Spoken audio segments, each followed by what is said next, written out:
let us discuss Newton's third law of motion in this video. We have studied Newton's first law, you have studied, we understood, we discussed in Newton's second law, and we are going to discuss the Newton's third law of motion. A very important motion law and interesting law also. Okay. So, here is the definition given. The third law of motion states that every action force has an equal and opposite reaction force and which acts simultaneously on the body.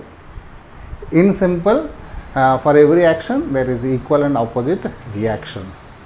Okay. For every action force there is an equal and opposite reaction force acting simultaneously on the same situation or same object.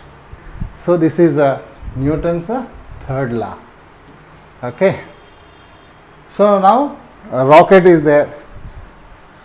In this working of this rocket depending upon the Newton's third law of motion. So, this is an application of Newton's third law of motion. The fuel of the gases, because there is so much fuel will be there, that is burnt.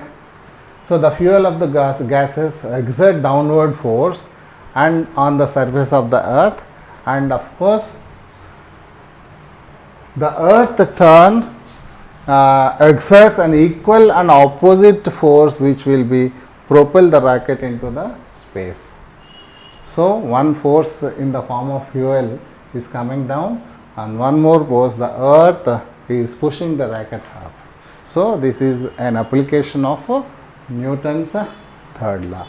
So, the question comes like this: define Newton's third law, that means only definition you have to write. State Newton's third law, that means only statement definition you have to write. State Newton's third law and explain with an example. You have to write this rocket example also. Not only rocket example, whatever example you wanted to take, you can take.